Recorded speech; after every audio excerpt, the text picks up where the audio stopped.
Est-ce que vous êtes sûr que je suis réel? Non, vraiment, posez-vous la question. Est-ce que je suis un humain en Suisse ou une image générée par IA qui lit un texte écrit par ChatGPT? Depuis quelque temps, on a tous ce sentiment bizarre, une sensation de solitude au milieu de la foule. Les commentaires se ressemblent tous, les pubs semblent lire dans nos pensées et on a l'impression que la vraie vie a quitté Internet. Alors, depuis longtemps, on s'est dit que c'était de la paranoïa, que c'était une théorie du complot. Sauf qu'en 2024, le basculement a eu lieu. C'est plus une théorie, j'ai des chiffres et des vraies sources. Selon le Bad Boat Report 2024, publié par la société de cybersécurité Impreva, on a franchi une ligne rouge historique. Pour la première fois de l'histoire, près de 49,6% du trafic Internet mondial n'est plus humain. Un visiteur sur deux sur un site web est un robot. Aujourd'hui, je ne vais pas vous parler de science-fiction.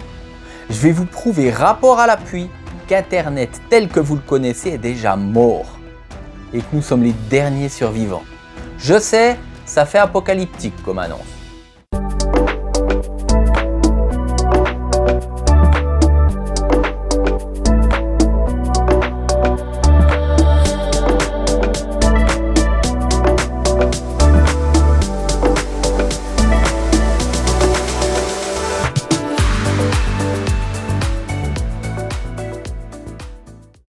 Salut, c'est Peanut et bienvenue sur la chaîne.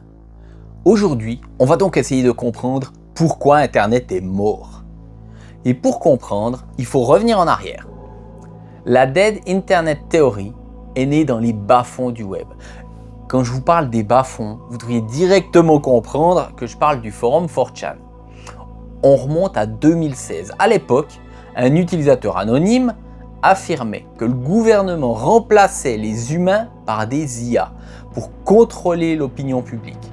C'était une théorie du complot classique et on en rigolait tous à juste titre. Mais ironiquement, en 2024, ces complotistes ont eu raison. Mais pas pour les bonnes raisons. C'est pas la CIA qui a tué Internet, c'est le capitalisme. Regardez ce chiffre du rapport Impreva. Sur les 50% du trafic robotique, un tiers est considéré comme malveillant. C'est des fermes à clics, des scrappers de données, des bots de scalping. On est passé de l'Internet mort à l'Internet zombie. C'est pas vide, mais c'est rempli de morts-vivants numériques qui bougent juste pour générer du clic. Je vais faire un test avec vous, là, maintenant. Soyez honnête dans les commentaires. Quand vous cherchez un avis sincère sur un produit, disons un avis sur l'iPhone 15. Est-ce que vous tapez dans Google avis iPhone 15 ou est-ce que vous tapez avis iPhone 15 Reddit? Si vous ajoutez Reddit à la fin de vos recherches, vous avez admis que l'Internet est cassé, comme de plus en plus de personnes aujourd'hui. Vous faites plus confiance aux résultats de Google. Vous cherchez désespérément une preuve de vie humaine. Vous voulez l'avis de Jean-Michel 42 qui a vraiment acheté l'iPhone et pas l'avis d'un site web optimisé par des robots. Pourquoi on fait ça? Parce que Google est devenu une vitrine pour ce qu'on appelle le parasite SEO. Faites l'expérience, cherchez meilleur aspirateur robot. Qu'est-ce qui arrive en premier? C'est pas des blogs de passionnés d'électroménager, non. C'est les numériques ou Frandroid. C'est toujours les mêmes comparateurs, avec les mêmes avis dans vos recherches. Quand c'est pas simplement parasité par 20 annonceurs prêts à vendre n'importe quoi et qui payent pour être au top de vos recherches. Le contenu est vide, générique, écrit pour plaire à l'algorithme, pas pour vous aider. L'information utile a disparu sous une couche de gras algorithmique. Si Google est cassé, les réseaux sociaux, eux, sont devenus un véritable film d'horreur. Bienvenue sur Facebook en 2024. Laissez-moi vous présenter le phénomène Shrimp Jesus. Le Jésus en crevettes. Ce truc-là, c'est un Jésus fait avec des crevettes. C'est moche, c'est absurde, on est bien d'accord. C'est ce qui s'appelle l'AI slop, de la bouillie d'IA. Et pourtant ça marche, 188 000 likes, des milliers de commentaires. La question que tout le monde se pose donc, c'est est-ce que les gens sont vraiment assez stupides pour liker ça? Alors, une partie probablement. Mais une enquête passionnante du média d'investigation 404 Média et des chercheurs de l'Observatoire Internet de Stanford ont révélé la vérité. Ces pages sont générées par des réseaux automatisés, souvent basés au Vietnam ou aux Philippines, qui utilisent l'IA pour générer des milliers d'images par jour. Et les commentaires? Stanford a prouvé que la grande majorité sont eux aussi des bots. Vous verrez d'ailleurs que beaucoup se ressemblent. Une IA crée une image et la publie. D'autres IA viennent liker pour tromper l'algorithme. L'algorithme, voyant l'activité, propulse l'image dans le fil d'actualité pour les vraies personnes, pour gratter quelques centimes de revenus publicitaires. C'est une boucle fermée. Des robots qui créent du contenu pour les robots, mais l'humain n'est plus le client, mais est juste devenu une victime collatérale. Alors, je vous vois venir, vous allez me dire, ok, c'est bien beau tout ça, mais où est l'argent? C'est ce qu'on appelle engagement farming.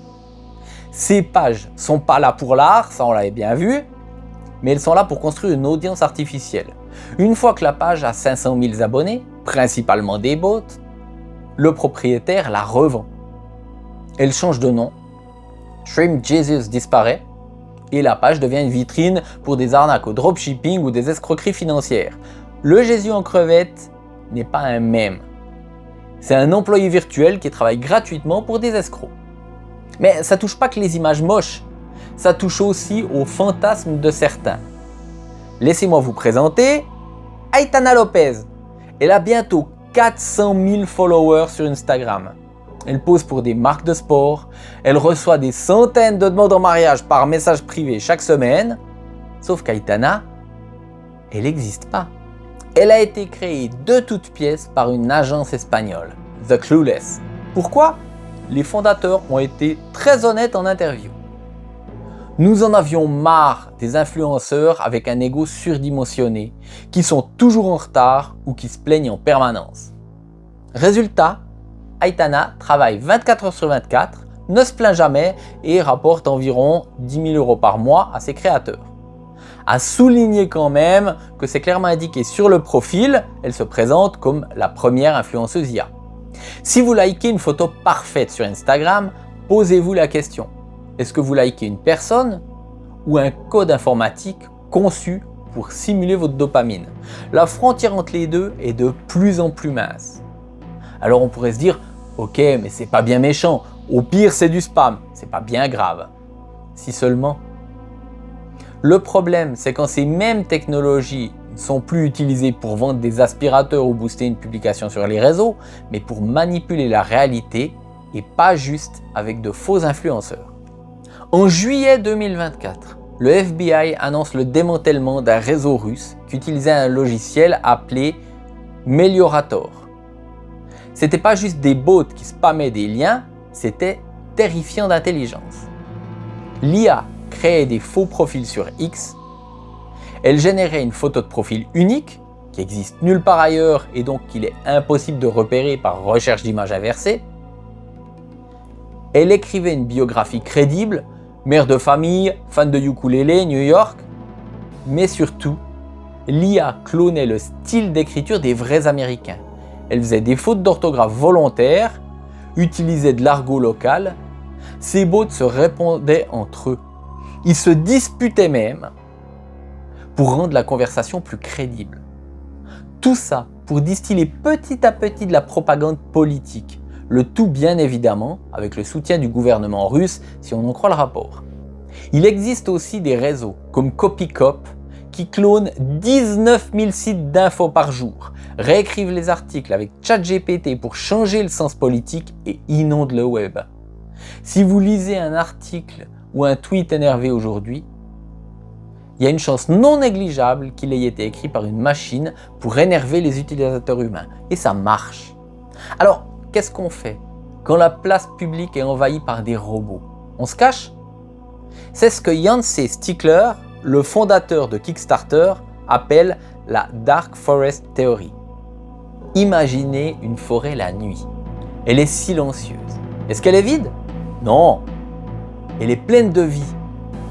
Mais tout le monde se tait pour ne pas se faire repérer par les prédateurs. Sur Internet, c'est pareil. Dans ce cas précis, les prédateurs, c'est les bots, les scrappers, les algorithmes publicitaires. Alors les humains fuient.